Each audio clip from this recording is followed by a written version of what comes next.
오늘 처음 오신 분 있어서 제 소개를 간단하게 하겠습니다. 저는 라이트하우스 신촌 소망하는 교회를 감당하고 있는 정유훈 목사입니다. 반갑습니다. 여러분, 인생을 살아가다가 이런 생각 한 번쯤은 해보셨을 겁니다. 내 인생은 늘 왜 하나가 부족할까? 이런 생각이 들 때가 있습니다. 이거 하나만 해결되면 내 인생이 좀 나아질 텐데 라는 생각이 들 때가 있습니다. 이런 생각을 해봐요. 이 문제가 내 삶에 지나가면 내 삶이 좀 더 편해질 거야, 이런 생각이 드는 겁니다. 그런데 여러분, 인생을 살아가면서 이런 경험 하셨을 겁니다. 그 문제가 해결되면 또 다른 문제가 찾아옵니다. 내 삶의 결핍이 하나가 해결되면 또 다른 결핍이 어느샌가 내 삶에 들어와 있습니다. 여러분, 취업을 위해서 열심히 고군분투하시는 분들 계시죠? 내가 취업만 하면 내 인생이 이제 달라질 거야, 취업만 하면 이제 내 삶은 행복해질 거야 생각해요. 근데 취업하고 나면 그 안에 뭐가 있어요? 날 괴롭히는 빌런이 기다리고 있습니다. 그 직장 안에서 날 괴롭히는 자가 나를 매섭게 쳐다보고 있죠. 관계가 너무 힘들어져요. 그래, 기도합니다. 주님, 관계 이거 하나만 해결되면 제 삶은 완벽해질 것 같습니다. 근데요, 관계가 해결됐는데 어느샌가 이 직장 안에서의 미래가 보이지 않는 거예요. 미래가 암담하다고 느껴지는 겁니다. 그래서 이제 내 미래를 향해서 하나하나 전진하다가 이제 내 삶의 미래가 보여, 내가 어떻게 살아가야 될지 길이 보여 라고 생각하고 있는데, 우리의 삶에는요, 마음의 공허함이 찾아올 때가 있어요. 내가 많은 것을 잃었고 이제 미래가 보이기 시작하는데 내 마음은 뭔가 텅 비어 있는 것 같은 그런 공허함, 결핍이 있을 때가 있죠. 저는 이런 생각을 해봤어요. 우리 인생에는 이 결핍이란 친구가 항상 따라다니는 것 같다 생각을 했어요. 그런 것 같지 않으세요? 내 인생은 결핍이 없다 생각하시는 분들 계세요? 누구나 인생에 걸림돌이 되는 결핍이 하나쯤은 있지 않나 싶습니다. 누군가는요, 부모라는 존재가 내 삶의 상처이기도 합니다.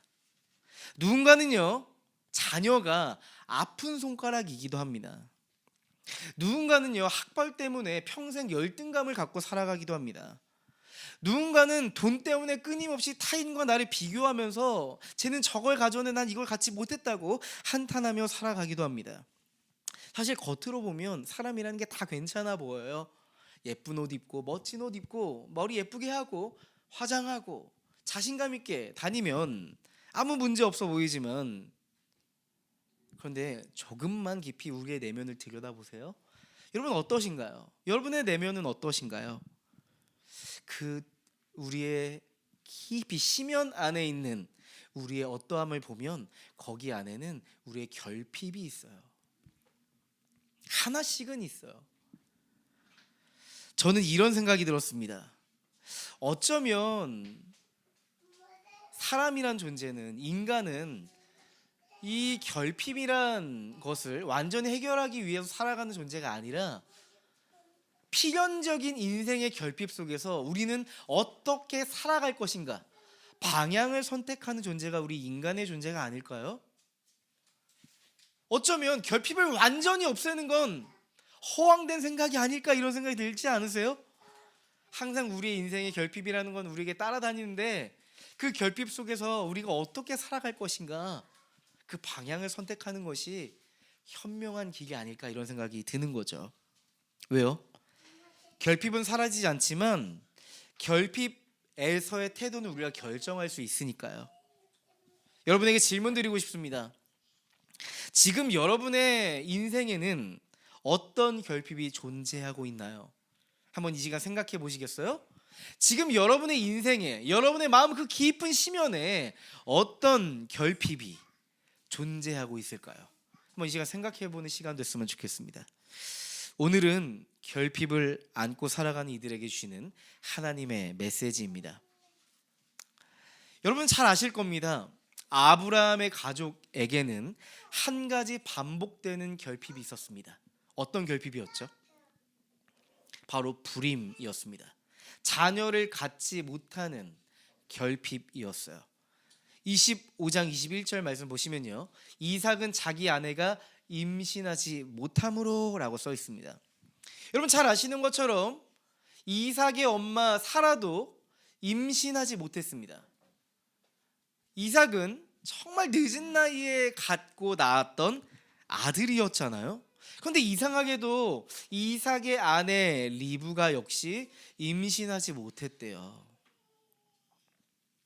아마 이삭의 마음속에 이런 생각이 스쳐가지 않았을까요? 우리 엄마도 임신하지 못하더니 내 아내도 임신하지 못하네. 무슨 문제지? 우리 뭐 가문의 저주인가? 우리 가족 종특인가? 도대체 왜 남들은 임신이 잘 되는데 왜 우리 가족만 임신이 안 되는 걸까? 왜 하필 우리 가족에게만 이런 문제가 반복되는 걸까? 여러분 이런 한탄이 튀어나오지 않았을까 싶습니다. 여러분 우리도 그렇잖아요. 우리도 인생을 살다 보면 이런 비슷한 질문, 이런 비슷한 한탄을 할 때가 있습니다. 왜 이 문제가 내 인생에 계속 반복될까? 왜 난 유독 이 부분만 부족할까? 그러면서 우리가 신앙을 가지고 있기에 하나님은 내 이 결핍을 왜 해결해 주시지 않을까? 하나님이 왜 나를 가만히 내버려 두실까? 이 결핍의 늪에서 왜 하나님은 해결하지 않고 나를 방치하고 내버려 두시는가? 이런 부르짖음을 할 때가 있단 말이죠. 여러분 우리는 결핍을 문제로 생각합니다. 그렇지 않으신가요? 대부분 결핍이라는 것을 우리는 문제라고 생각합니다. 빨리 내 인생에 사라져야 되고 없애버려야 되고 소멸시켜야 될 그런 장애물이라고 여깁니다. 그런데요, 오늘 말씀 보니까 이삭은 이 결핍을, 이 문제를 단지 해결이라고만 생각하지 않았습니다. 21절 말씀 보실래요? 우리 다 같이 한번 읽어보시죠. 이삭은 자기 아내가 임신하지 못함으로 아내가 아이를 가지게 해달라고 주님께 기도하였다. 이삭은요 기도했대요. 하나님을 붙잡았대요. 결핍을 통해서 하나님께 갔대요. 하나님께 나아갔답니다. 여러분 한번 생각해 보실래요? 여러분 언제 하나님께 간절히 나아가셨나요? 한번 떠올려 보세요. 내가 언제 과거에 내가 하나님을 간절히 찾았었나? 한번 떠올려 보세요. 곰곰이 한번 떠올려 보세요. 여러분 부족함 없는 아주 풍족한 시기 하나님 만난 분 계세요? 백만장자 돼서, 내가 원하는 대학교에 들어가서, 내가 여자친구가 생겨서, 내가 취업해서, 네, 하나님 만난 분 계세요? 아마 여기 있는 많은 분들은 결핍에 시달리던 그때 하나님 만나셨을 겁니다. 아마도 풍족하고 넉넉하고 부족함 없고 하나님 없어도 날 사랑해주는 여자친구 남자친구 있으면 네, 그게 하나님 같아서 하나님 만나기 어려웠을 겁니다. 오히려 내가 하나님이라 여기고 내 삶의 희망이라고 여겼던 그게 사그라들고 내 삶의 결핍이 넘실될 때 나를 구원해 줄 하나님을 찾고 있었을 겁니다. 그리고 그때 하나님을 깊이 만났을 겁니다. 여러분 그거 아세요? 대부분 많은 사람들은 결핍 속에서 하나님을 만납니다. 아이러니하게도 결핍이라는 건요 하나님과 멀어지게 만드는 요소가 아니래요. 오히려 하나님께 가깝게 나아갈 수 있는 문이 된대요. 맞아요. 진짜 그런 것 같아요. 우리는 결핍이라는 문을 열고 하나님을 만납니다. 우리는 이 시간 우리 스스로에게 정직하게 질문해 볼 필요가 있는 것 같아요. 내 삶의 결핍은 무엇일까? 내 삶에 놓여진 결핍은 무엇일까? 그 문을 통해서 하나님께 들어가는 겁니다. 이삭처럼 그 결핍을 가지고 하나님을 향해 방향을 정해보는 겁니다. 여러분 우리는 이런 생각이 들어요. 왜 이렇게 내 인생에 돈이 없지? 사랑을 받지 못해서 너무 공허한 것 같아. 인정을 받지 못해서 불안해. 꿈이 이루어지지 않아서 내 삶은 미래가 보이지 않아 라고 생각합니다. 근데 여러분 진짜 결핍이 뭘까요? 여러분에게 진짜 결핍은 뭘까? 한번 이 시간 생각해 보길 바라는데요. 여러분 인생의 진짜 결핍은 무언가 없는 상태가 아닐 겁니다. 하나님이 내 삶의 중심으로부터 멀어진 상태가 결핍입니다.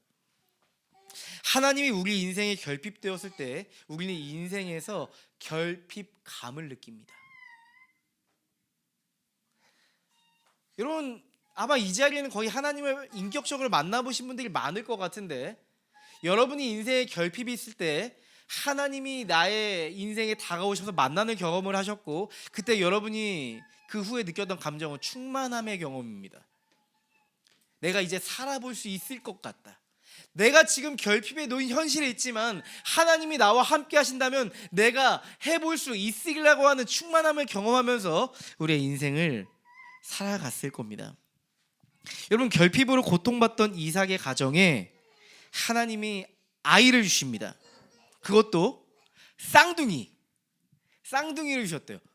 아마 한 명만 주셔도 너무너무 감사할 것 같아요 라고 기도했을 텐데, 하나님께서 1타 2피 쌍둥이를 주셨습니다. 얼마나 기뻤을까요? 그죠? 1 플러스 1 맞아요. 1 플러스 1. 네, 이 1 플러스 1으로 쌍둥이를 주셨으니까 얼마나 기뻤을까요? 얼마나 행복했을까요? 야, 이제 우리 인생이 좀 괜찮아지겠다, 행복해지겠네 싶었을 겁니다. 그런데 여러분, 결핍이 지나고 또 다른 문제가 생겼대요. 여러분, 사람은요, 결핍의 시기에는 잘 싸우지 않아요. 여러분, 가족 안에 결핍이 생기잖아요. 하나 됩니다. 힘을 합칩니다. 함께 막 기도하기 시작합니다. 힘들 때는요, 막 힘을 합치는 거예요. 함께 아파하고 함께 견디며 지금의 결핍의 현실을 견뎌내는 겁니다. 그런데요, 여러분, 결핍을 지나서 이제 여유의 시기가 와요. 여유 있는 삶, 평안한 삶이 옵니다. 근데 여러분, 그때부터 우리의 삶에 뭐가 시작돼요? 이상하게 갈등과 다툼이 시작됩니다. 왜냐면요, 그때부터 우리의 삶의 포인트는요, 결핍에서 오는 이 생존을 위한 하나됨이 아니라 여유에서 오는 이제 욕망이 생기기 시작합니다. 욕망의 방식끼리 서로 충돌하기 시작합니다. 여러분, 이삭의 가정도 그랬습니다. 리브가가 쌍둥이를 임신했는데 이상한 일이 일어나요. 22절 말씀이에요. 함께 읽어보겠습니다. 리브가는 쌍둥이를 배웠는데 그 둘이 태안에서 서로 싸웠다. 그래서 리브가는 이렇게 괴로워서야 내가 어떻게 견디겠는가 하면서 이 일을 알아보려고 주님께로 나아갔다. 리브가가 이제 임신을 해서 있는데요, 태동이 심상치가 않은 거예요. 엄마가 너무 괴로울 정도로 태 안에서 쌍둥이가 막 싸우는 겁니다. 남편, 내 배를 한번 만져봐요. 좀 느낌이 이상해요. 왜요? 무슨 일이에요? 배를 만져보는데, 여러분, 태동 느껴보셨어요? 이제 저도 3남매를 임신했을 때 이렇게 배를 만져보면 갑자기 이렇게 주먹질하고 이렇게 하면 튀어나와요, 배가. 느껴보셨죠? 임신해 보신 분들, 남편이신 분들이 저밖에 없네요. 네, 이렇게 배가 이렇게 튀어나오면 태동을 느낀단 말이죠. 아마도 이삭도 아내의 배를 이렇게 만져보면서 심상치가 않다, 얘네 둘이서 뭔가 일을 벌이고 있다, 이런 생각이 드는 거예요. 하나님이 이렇게 말씀하셨습니다. 지금 리브가가 너무 답답하고 너무 괴로워서 기도했다고 하잖아요. 23절 말씀 보시면 주님께서 그에게 대답하셨다. 두 민족이 너의 태안에 들어있다. 너의 태안에서 두 백성이 나뉠 것이다. 한 백성이 다른 백성보다 강할 것이다. 형이 동생을 섬길 것이다. 리브가야, 너의 배 안에 두 민족이 있어. 두 백성이 나뉠 거야. 그들은 하나 되기 어려워. 형이 동생을 섬기게 될 거야. 이렇게 얘기하는 거예요. 하나님 그렇게 말씀하시는 거예요. 아직 쌍둥이가 나타나지도 않았는데, 태어나지도 않았는데 그 태 속에서 갈등과 다툼이 일어나고 있습니다. 여러분, 이 장면이 여러분 이삭에게 어떻게 느껴졌을까요? 한번 이삭에게 한번 감정이입을 해보세요. 이삭은 아브라함의 가정 안에서 상당 갈등을 겪었는데 누구와 갈등을 겪었죠? 이스마엘. 형 이스마엘과 이삭이 갈등을 빚었거든요. 다툼이 있었던 거예요. 그러니까 이 장면이 이삭에게는 트라우마로 나타나겠죠? 이삭의 마음에 과거에 이스마엘 형과 다퉜던 그 갈등의 문제들이 감정이 올라오는 겁니다. 이스마엘과 자신 사이에 있었던 이 갈등과 긴장이 또 반복되는 건가 싶은 겁니다. 여러분, 시간 지나서 에서와 야곱이 태어납니다. 여러분, 성경에서 묘사를 하잖아요. 형 에서와 야곱은, 동생 야곱은 전혀 다른 체질을 가진 다른 성격의 소유자였다고 얘기합니다. 성경은 아마 에서와 야곱 사이에 많은 에피소드가 있었을 텐데 한 가지 에피소드를 등장시키죠. 형 에서가 들에서 돌아옵니다. 형 에서는 무척이나 배가 고팠습니다. 마침 야곱은 뭘 끓이고 있어요? 팥죽을 끓이고 있었고, 또 성경에 보니까 붉은 죽과 떡을 준비하고 있었다. 빵을 준비했다, 이렇게 얘기해요. 마치 형이 돌아오면 먹을 수 있는 음식을 준비한 것처럼 딱 때에 맞춰 달콤한 팥죽을 끓이고 있는 겁니다. 빵 굽는 냄새 굉장히 좋잖아요. 빵을 구운 겁니다. 형의 그 후각과 미각을 자극할 만한 요리였어요. 여러분, 여기까지 보면 굉장히 일상적인 장면인데요, 항상 문제는 언제 터져요? 일상에서 문제가 터지는 거죠. 에서가 말합니다. 야곱, 나 죽겠다, 지금 배고파 죽겠다, 막 당 떨어지고 막 힘들다, 막. 야, 네 지금 팥죽 너무 맛있어 보이는데 팥죽 좀 주라. 야, 떡 구운 거 그거 좀 줘봐, 나 좀 먹자 한 겁니다. 야곱이 기다렸다는 듯이 이렇게 얘기하죠. 형, 그거 줘. 뭐 내가 잡아온 사냥감 이런 거 줄까? 아니, 그거 말고 형 가지고 있는 거 있잖아. 형이 가진 장자권 나한테 줘. 그 맏아들의 권리 나한테 줘. 여러분, 고대 근동에서 장자권은 곱하기 2입니다. 다른 자녀보다 곱하기 2를 받습니다. 2배의 몫을 받습니다. 그 장자권 나한테 줘, 이렇게 얘기합니다. 형 에서는요, 대수롭게 생각하지 않고 배고파 죽겠는데 뭐 장자권이 뭐 문제냐, 어차피 내가 장자인데 하면서 거래를 성사합니다. 그리고 야곱이 끓인 맛있는 팥죽과 떡을 먹죠. 성경은 이 사건을 평가합니다. 성경은요, 이 에피소드를 등장시킨 다음에 독자로 하여금 어떻게 생각하세요? 묻지 않고 성경은 이 에피소드에 대해서 판단을 합니다. 자, 어떻게 판단할까 한번 보실래요? 34절 다 같이 읽어보겠습니다. 야곱이 빵과 팥죽을 얼마를 에서에게 주니 에서가 먹고 마시고 일어나서 나갔다. 에서는 이와 같이 맏아들의 권리를 가볍게 여겼다. 여러분, 여기에 주목하셔야 됩니다. 하나님은 에서를 향해서 맏아들의 권리를 가볍게 여겼다고 평가하십니다. 가볍게 여겼다라는 히브리어는 바자흐입니다. 바자흐. 가치를 경멸하다, 의미 없다고 판단하다, 이런 의미예요. 그냥 맏아들의 권리를 가볍게 여겼다라고 하면 조금 경히 여겼다, 뭐 이 정도로 받아들일 수 있는데 히브리어는 더 좀 공격적인 의미죠. 가치를 경멸하다, 의미 없다고 판단하다. 사실 에서의 배고픔은요, 이 에서의 배고픔의 욕구는 문제가 아닙니다. 문제는 이겁니다. 인생의 배고픔이 그의 인생의 가치를 결정하게 만들었다는 겁니다. 그 배고픔이, 그 욕구가 내 인생의 방향을 결정짓도록 내버려뒀다는 겁니다. 이 32절 말씀 보실래요? 32절 말씀 보면 에서의 삶의 가치를 느낄 수 있어요. 에서가 말하였다. 이것 봐라, 나는 지금 죽을 지경이다. 지금 나에게 맏아들의 권리가 뭐 그리 대단한 거냐? 에서의 삶의 스피릿입니다. 여러분, 근데 제가 이 구절이 있는데요, 우리 인생도 이런 얘기를 할 때가 있다 생각이 들었어요. 지금 내 인생이 힘들어 죽겠는데 신앙이 무슨 의미야? 당장 행복이 중요하지 미래가 뭐가 중요해? 내가 지금 죽게 생겼는데 무슨 하나님 나라인가? 내 인생 내가 지켜야지. 하나님도 내 인생 못 지켜줘. 내 인생 내가 지켜야 돼. 이런 생각을 할 때가 있습니다. 에서처럼 말이죠. 정확히 이게 에서의 논리거든요.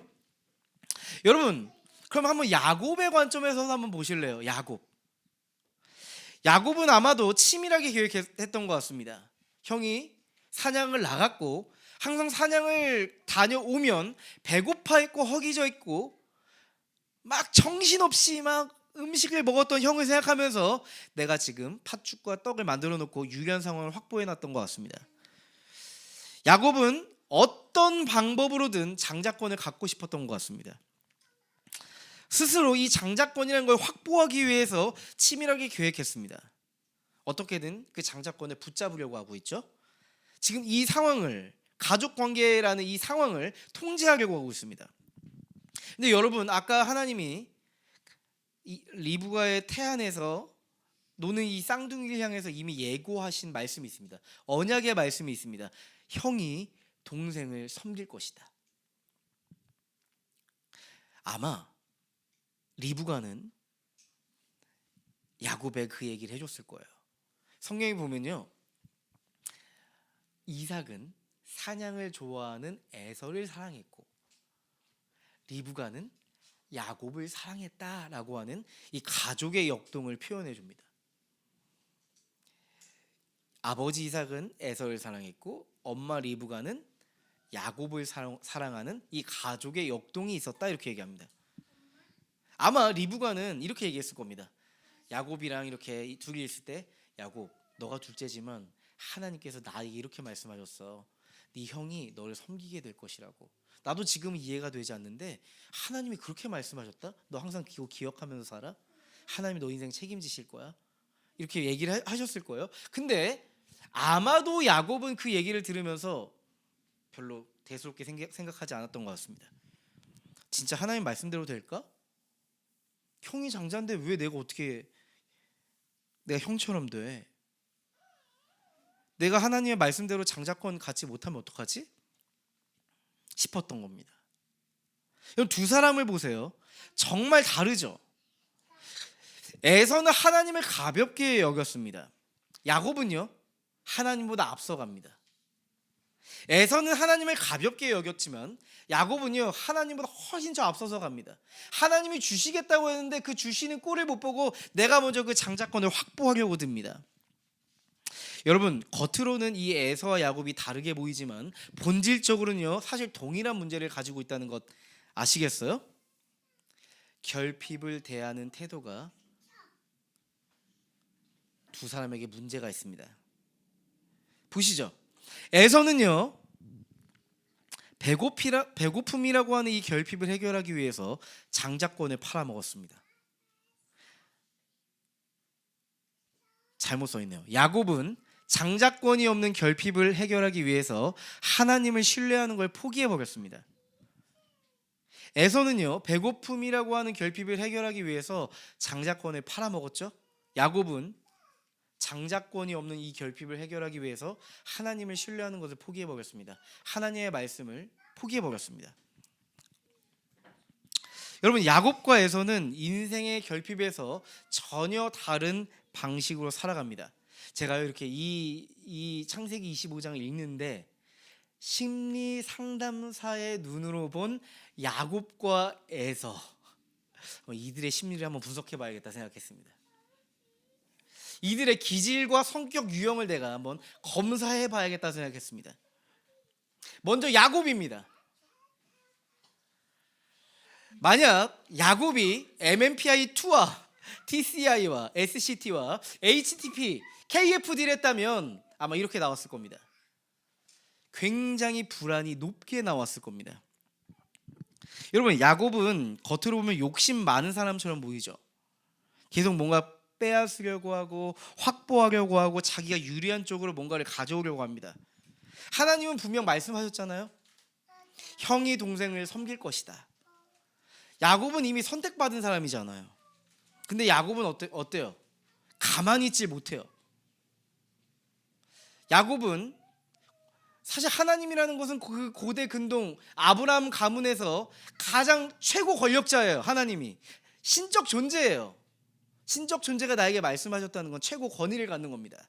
근데 그 언약만으로, 약속만으로는 야곱이 안정감을 가져요, 못 가져요? 못 가져요. 그래서 야곱은 늘 이렇게 생각합니다. 하나님이 말씀하셨지만 혹시 모르니까 내가 미리 확보해 두어야겠다. 야곱은요, 근원적인 불안이 있는 사람입니다. 불안이 높은 사람이었습니다. 또 하나는요, 지배적이고 통제적인 성향을 갖고 있습니다. 야곱은 끊임없이 상황을 통제하려고 듭니다. 사실 야곱은 힘을 가진 사람이 아니어서 막 힘으로 통제하려고 하진 않아요. 하지만 야곱은 굉장히 잔머리가 빠르게 돌아가는 사람이죠. 야곱은 치밀하게 상황을 지켜봅니다. 타이밍을 봅니다. 상대방의 약점을 봅니다. 그리고 결정적인 순간 움직입니다. 그리고 형 에서가 배고프다는 걸 이용해서 장자권을 가지고 옵니다. 내 인생의 불안을 해결하기 위해서 지배적인 삶, 통제적인 삶을 살아가고 있다고 볼 수 있겠죠. 그래서 야곱의 불안은 내 삶을 통제하고 지배하려는 삶과 연관되어 있음을 우리가 발견할 수 있습니다. 또 하나는요, 주도성이 높습니다. 분명 하나님의 선택이 야곱에게 있었지만 야곱은 이런 강박적 사고가 있습니다. 내 인생 내가 개척해야 돼 라고 하는 강박적 사고가 있습니다. 내 욕구와 열망에 따라서 끊임없이 움직여가는 이 주도성이 있습니다. 공감이 되세요? 불안이 높은 야곱, 지배적이고 통제적인 야곱, 주도성이 높은 야곱, 장자권에 대한 강박적 사고가 있는 야곱. 혹시 야곱과 내가 좀 비슷하다라고 생각하시는 분 계실까요? 자, 에서는 어떨까요? 에서. 여러분, 에서는 굉장히 직관적인 사람입니다.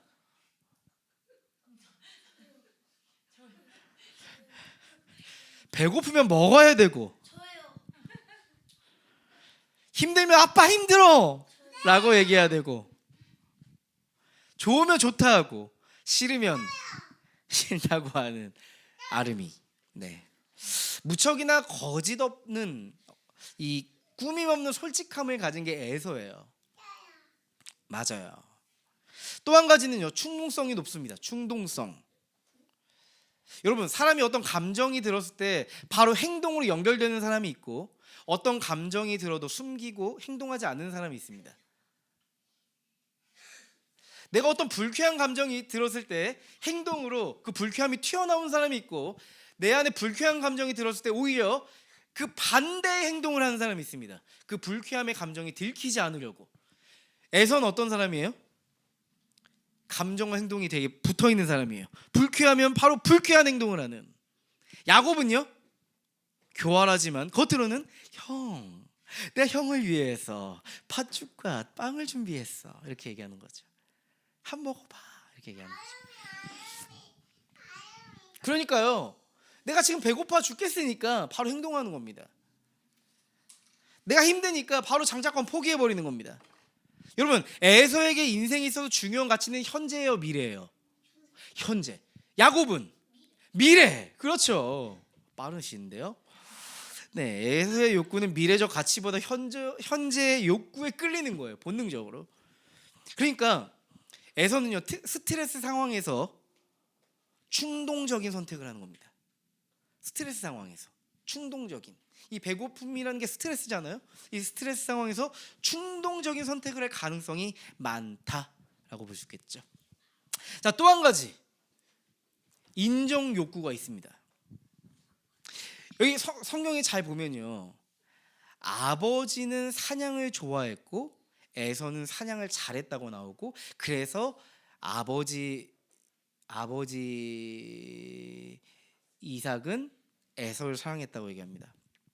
그는 자라오면서 아마 아버지로부터 이런 애착을 학습했던 것 같아요.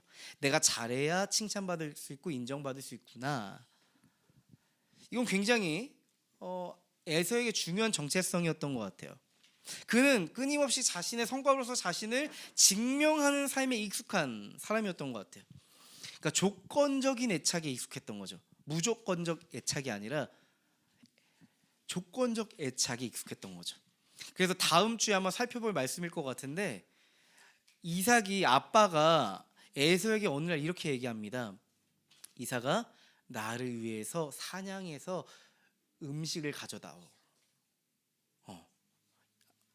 이삭이 에서에게, 에서야, 너가 사냥해서 나에게 먹을 것을 만들어 다오라고 얘기합니다. 조건적 애착이죠. 에서는 항상 그랬던 것처럼 아버지의 요구에 따라서, 아버지가 날 사랑해주는 방식에 따라서 움직였던 그런 조건적 애착에 익숙했죠. 그러니까 이삭이 나중에 이렇게 얘기하죠. 너가 사냥해서 가져온 그 음식을 먹고 내가 너를 축복하겠다라고 얘기합니다. 조건적이죠. 그렇죠? 여러분, 야곱과 에서를 보면서 어떤 생각이 드세요? 저는요, 이 야곱과 에서라고 하는 이 두 인물이 굉장히 입체적으로 느껴졌고요, 지금을 살아가는 우리의 존재의 모습을 보게 한다라고 느꼈어요. 에서처럼 하나님을 소홀히 여기는 모습이 우리에게 있어요, 없어요? 있죠. 야곱처럼 하나님의 은혜를 입었지만 하나님을 신뢰하지 못하고 내 인생 내 스스로 개척하며 마음대로 살아가는 모습이 우리에게 있어요, 없어요? 있어요. 그런 내 모습을 보게 하신다 생각이 들었습니다. 여러분 어떻게 생각하세요? 이 야곱과 에서를 볼 때 에서가 좀 불쌍하다라고 생각하시는 분들도 있을 것이고, 야곱이 나갔다라고 생각하면서 동병상련을 느끼시는 분들도 있을 것 같아요. 근데 제가 가만히 보니까요, 이런 생각이 들어요. 하나님의 선택을 받은 야곱이나 장자로 태어나신 하나님의 그 하나님을 저버리고 장자권을 팔아버린 에서나 그놈이 그놈 같다 생각이 들었어요. 네, 뭐 크게 별반 차이가 없다 이런 생각이 들었어요. 이들의 기질과 성격이 너무나도 다르지만 공통점이 있죠. 뭐예요? 하나님의 주권, 하나님의 언약을 가볍게 여기고 있습니다. 에서도 야곱도 모두가 하나님을 가볍게 여기고 있습니다. 둘 다 자신의 결핍을 해결하기 위해서 하나님과 관계없는 독단적인 행동을 합니다. 하나님이 주신 소중한 가치를 내버렸어요. 사랑을 버렸고 정의를 버렸습니다. 에서와 야곱 모두 말이죠. 저는요, 하나님께서 우리에게 이렇게 말씀하시는 것 같았습니다. 지금 야곱과 에서는요, 그냥 내 기질대로 내 성격대로 살아가는 거예요. 여러분, 기질이 뭐예요? 부모로부터 물려받은 유전적인 요소, 그게 기질이죠. 성격은요, 후천적으로 발달한 게 성격이에요. 야곱과 에서는요, 그저 자신의 기질과 성격대로 지금 행동하고 있는 겁니다. 하나님은 우리에게 이렇게 질문하시는 것 같았어요. 여러분, 내 기질과 성격대로 살아간다면 여러분의 인생 어떻게 될까 한번 생각해 보실래요? 내 기질과 성격대로 살아간다면 내 인생 어떻게 될까?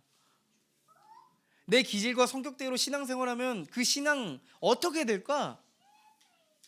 내 기분대로 살아가고 내 기분대로 신앙생활하면 어떤 일이 펼쳐질까? 여러분, 어떤 일이 생길까요? 우리가 신앙생활하다 보면 그런 얘기 좀 듣습니다. 성품 좋은 사람이 신앙생활에 유리하다. 전 동의합니다. 성품 좋은 사람들이 신앙생활에 잘하는 것처럼 보입니다. 그래서 대부분 신앙생활 잘한다고 칭찬받는 사람들은 성품이 좋은 사람들이 신앙생활 잘한다고 칭찬받습니다. 때로는 난 나름대로 신앙생활 열심히 하고 있는데 좀 성품이 모질라서 사람들에게 욕 들어 먹을 때, 나 뭔가 싶을 때가 있어요. 여러분, 근데 그거 아세요? 성품이 좋은 사람도 내 성품이 좋은 걸 알아요. 근데 그러니까 사람들에게 그 성품을 통해서 인정받는다는 걸 아니까 그 중에 결점이 하나가 있잖아요. 그거 가지고 굉장히 치명적인 아픔을 겪습니다. 내가 99를 잘해놓고 사람에게 한 가지 상처를 주면 그 성품 좋은 사람은요, 내가 왜 그 행동을 했지? 내가 진짜 사람들한테 이렇게 잘 보였고 잘했었는데 왜 내가 그 말을 해가지고 왜 이 관계를 이렇게 만들었지? 이런 생각이 드는 겁니다. 여러분, 사실 성품에 따라서 우리가 신앙생활에 대한 칭찬을 받을 수도 있고 비난을 받을 수도 있지만 그 성품이 전부는 아닙니다.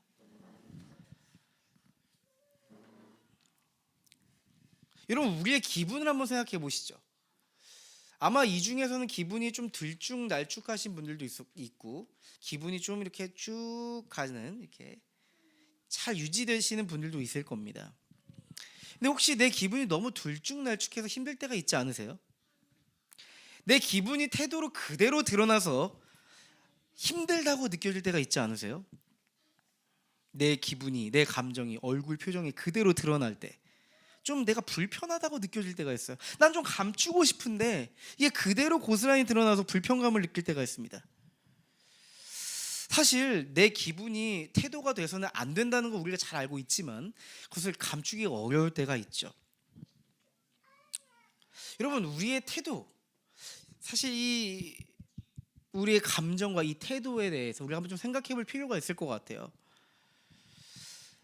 우리의 기분이 내 태도를 결정하도록 내둬서는 사실 안 됩니다. 내 태도가 나의 기분과 감정을 전환할 수 있도록 도와줘야 됩니다. 여러분, 기분과 감정 이런 것들은요, 날씨와도 같대요. 시시때때로 변합니다. 신앙이 좋아도 때로는 내 감정과 기분에 폭풍우가 치고 비가 올 수 있습니다. 내 성품이 좋아도 때로는 분노가 일어날 수도 있고 누군가 미워질 수도 있습니다.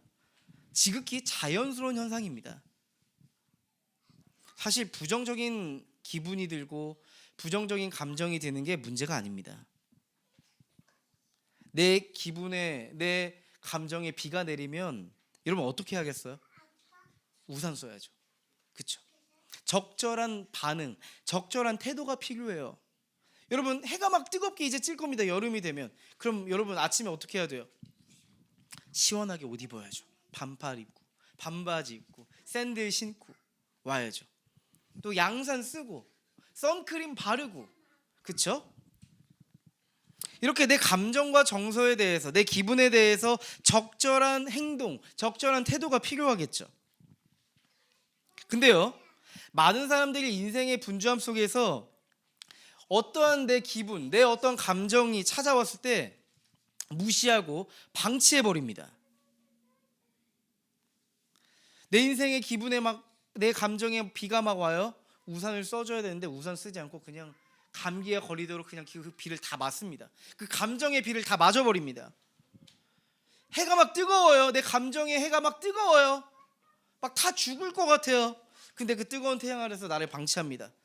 내 삶이 번아웃 될 때까지 그냥 내 삶을 방치해버립니다.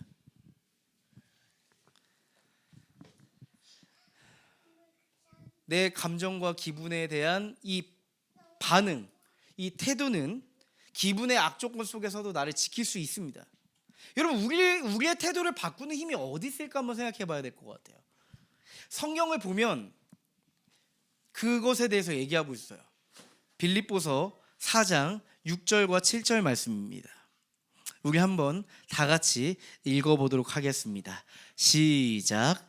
아무것도 염려하지 말고 모든 일을 오직 기도와 간구로 하고 여러분이 바라는 것을 감사하는 마음으로 하나님께 아뢰십시오. 그리하면 사람의 헤아림을 뛰어넘는 하나님의 평화가 여러분의 마음과 생각을 그리스도 예수 안에서 지켜줄 것입니다. 아멘. 여러분, 뭐라고 이야기하고 있어요?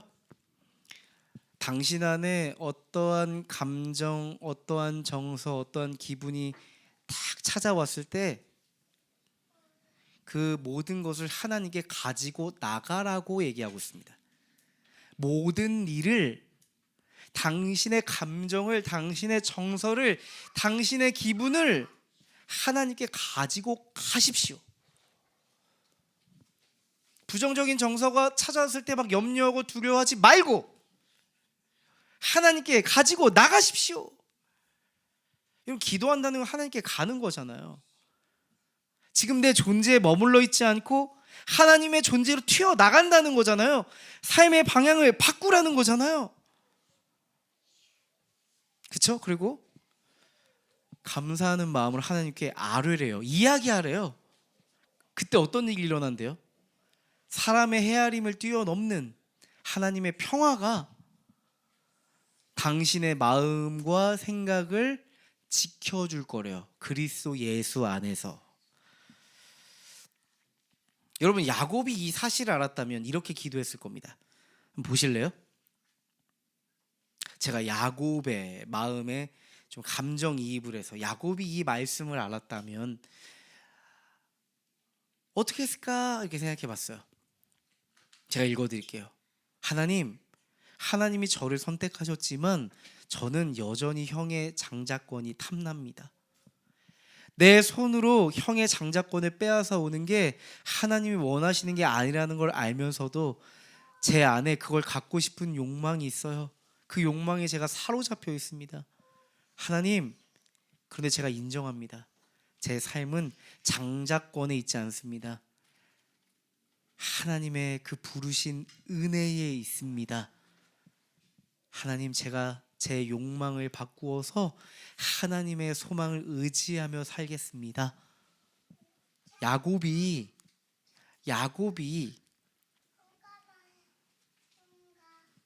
내 기분, 내 기질과 성격에 머물러 있지 않고 태도로서 내 삶을 바꿀 수 있는 그런 비결을 알았다면 야곱은 이렇게 기도했을 겁니다.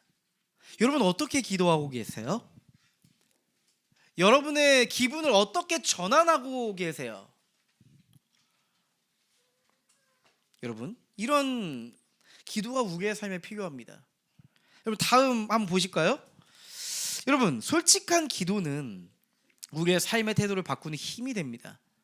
여러분, 누구 앞에서 솔직하세요? 우리 하나님 앞에서 솔직해야 됩니다. 여러분, 솔직한 기도는 우리의 삶의 태도를 바꾸는 힘이 됩니다. 내 기분과 감정을 하나님 앞에 솔직히 한번 털어놓아 보세요. 한번 털어놔 보세요. 어떤 일이 일어나는지 한번 시험해 보세요. 그리고 하나님 앞에 시원하게 털어놓고 이제 빈자리가 된 내 존재에 하나님의 마음을 한번 심어 보세요. 소망의 일이 시작될 겁니다. 여러분, 나의 부족한 성품 때문에 때론 힘들 때가 있죠. 들쭉날쭉한 기분과 내 감정 때문에 힘들 때가 있죠. 이렇게 하나님과 함께 내 삶의 태도를 바꿔간다면 우리의 삶에 어떤 일이 일어날까요? 때로는 좋지 않은 컨디션에 있고 내 기분이 상하는 일이 찾아올지라도 하나님과 함께 잘 살아갈 수 있다는 그 효능감, 그 자신감이 생겨날 겁니다. 하나님이 우리의 삶에 폭풍 같은 인생의 그 기분이 찾아올지라도 다시 이것을 일어서서 하나님과 함께 일어서서 살아갈 수 있는 자신감을 심어줄 겁니다. 여러분, 사람은 나쁜 선택을 해서 무너지는 게 아니에요. 이미 내게 주어진 중요한 것을 별거 아니라고 느끼는 순간 그때부터 우리 인생이 무너지기 시작합니다. 우리의 인생은 큰 악을 저질러서 무너지는 게 아닙니다. 하나님이 우리를 부르신 그 작은 삶의 자리, 그 소중한 가치를 대수롭게 여기지 않을 때 그때 조금씩 무너져 갑니다. 여러분, 야곱이 그랬잖아요. 에서가 그랬잖아요. 저는요, 하나님의 선택을 받은 야곱도 별로 그렇게 좋은 사람이 아닌 것 같다 생각했고요. 하나님의 선택을 받지 않은 에서도 그렇게 나쁜 사람처럼 보이진 않았습니다. 솔직히 야곱이나 에서나 둘 다 연약하고 둘 다 부족하다고 느꼈습니다. 반대로 이야기하면요, 야곱이나 에서 모두 하나님의 소망이 필요한 사람이다 라고 느꼈습니다. 그리고 제가 하나님의 시선으로 야곱을 보는데요, 야곱을 보면서 저 자신을 보게 됐습니다. 하나님은 완벽한 사람이라서 날 선택하신 게 아니었구나. 내가 완벽해서 날 선택하신 것이 아니었구나. 야곱 같은 날 선택하신 것은 하나님의 은혜였구나. 그저 은혜였구나 라는 생각이 들었어요. 우리 인생의 결핍 속에서 야곱처럼 살아가잖아요. 에서처럼 살아가잖아요. 에서처럼 너무 힘들고 너무 지치고 배고파서 어쩔 수 없지, 지금은 어쩔 수 없는 거야 하면서 신앙을 타협하고 하나님께서 내게 주신 정작 중요한 것을 하나둘씩 놓치면서 살아갈 때가 있죠. 그렇게 타협하면서 하나님을 조금씩 잃어버릴 때가 있었어요. 또 어떤 날은 야곱처럼 살아갈 때가 있었죠. 하나님이 날 부르셨다는 걸 알면서도 하나님의 말씀을 신뢰하기보다, 하나님의 선택을 신뢰하기보다 내 방식대로, 내 타이밍으로, 내 욕망으로 내 인생을 밀어붙이면서 몰아붙이면서 살아갈 때가 있었습니다. 내 인생을 스스로 개척해야 한다는 강박적 사고에 살아갈 때도 있었습니다. 하나님은요, 오늘 야곱 같고 에서 같은 우리의 인생에 이렇게 질문하시는 것 같아요. 그럼 보실래요? 유나, 너는 지금 무엇 때문에 그렇게 조급해하며 살아가니? 조급한 인생에서 너는 지금 어떤 마음을 품고 살아가고 있니? 조급한 마음에 너는 어떤 선택과 결정을 하고 있니?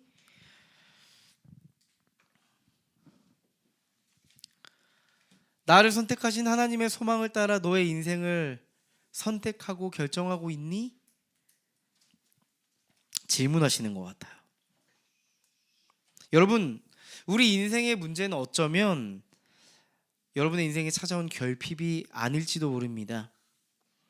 결핍에 놓인 그 인생을 스스로 책임져야 한다는 그 무거움이 나를 괴롭게 하고 힘들게 하는 건 아닐까요? 우리에게 필요한 것은 결핍이 제로인 삶이 아니라 결핍 속에서도 하나님의 소망을 발견할 수 있는 삶의 태도입니다. 여러분, 누구보다도 결핍의 한복판에서 살아가셨던 분이 있습니다. 바로 예수님입니다. 예수님의 삶은요, 결핍이 없는 삶이 아니었습니다. 오히려 결핍 그 자체인 삶이었습니다. 생각해 보실래요? 예수님은 하나님의 보좌에서 내려오셨대요. 하나님의 보좌에서 내려오셔서 인간의 삶을 살아가실 때 머리 둘 곳이 없다고 말씀하셨어요. 머리 둘 곳이 없다, 이렇게 말씀하셨습니다. 그 어디에도 내 거처가 없는 그 궁핍함 속에 살아가셨습니다.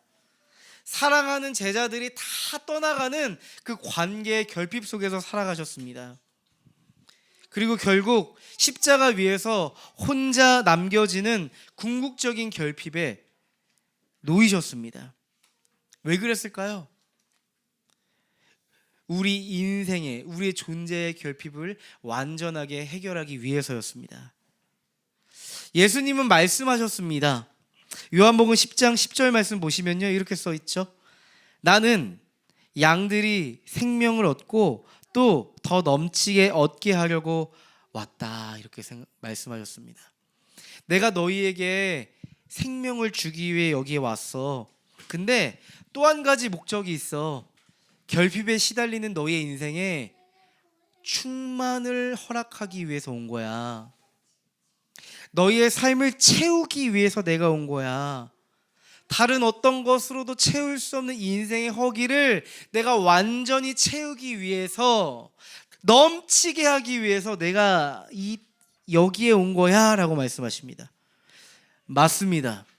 여러분, 우리가 평생 해결하지 못하는 이 결핍, 아무리 채워도 사라지지 않는 공허함, 결국 죽음 앞에서 무너질 수밖에 없는 인생의 이 근본적인 결핍을 예수님이 십자가에서 해결하기로 결정하신 겁니다.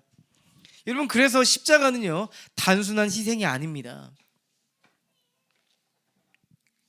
우리의 결핍을 끝내는 신호탄입니다. 우리 인생의 근본적인 결핍을 예수님이 십자가에서 감당하셨습니다. 예수님의 십자가는 단순히 희생이 아닙니다. 우리의 결핍을 끝내는 신호탄입니다. 여러분, 우리가 신앙생활 하면서도 여전히 부족함을 느끼시죠? 우린 여전히 흔들릴 때가 있습니다. 여전히 에서처럼 야곱처럼 살아갈 때가 있습니다. 하지만 우리에겐 한 가지 소망이 있습니다. 우리에겐 결핍 속에서도 무너지지 않을 유일한 이유가 있습니다. 이미 우리의 인생의 가장 깊은 결핍이 그리스도 예수 안에서 해결되었기 때문입니다. 하나님은 우리에게 오늘 말씀하십니다. 결핍을 해결할 수 있는 힘이 내게 있단다. 너가 나와 함께할 때 충만한 삶을 살아가게 될 거야. 너의 존재의 충만함이 세상을 충만하게 할 거야. 이렇게 말씀하실 겁니다. 요한복음 1장 16절과 에베소서 3장 19절 말씀을 통해서 오늘 좀 맺고자 합니다. 우리 함께 읽어볼까요? 말씀을. 우리는 모두 그의 충만함에서 선물을 받되 은혜에 은혜를 더하여 받았다. 다음. 없나요? 네. 우리는 하나님의 온갖 충만하심으로 여러분이 충만하여지기를 바랍니다. 하나님의 온갖 충만하심으로 여러분이 충만하여지기를 바랍니다. 아멘. 결핍에 놓인 우리의 인생을 충만하게 하시는 분이 누구십니까? 우리를 구원하신 예수 그리스도인 줄 믿습니다. 여러분, 그리스도 안에 있을 때 우리의 삶의 충만함을 경험하게 될 겁니다. 결핍 속에서 하나님께서 채우시는 그 은혜와 소망을 경험하게 될 겁니다. 한 주간 여러분의 삶에 기도를 선택하셨으면 좋겠어요. 아까 빌립보서 4장의 말씀처럼 우리의 기분에 따라서 살아가는 인생 아니라, 내 기질과 성격에 따라서 흘러가는 인생 아니라, 내 삶을 솔직하게 주님께 가지고 나가서 하나님의 소망을 우리의 삶에 심는 여러분 되시기를 소망합니다.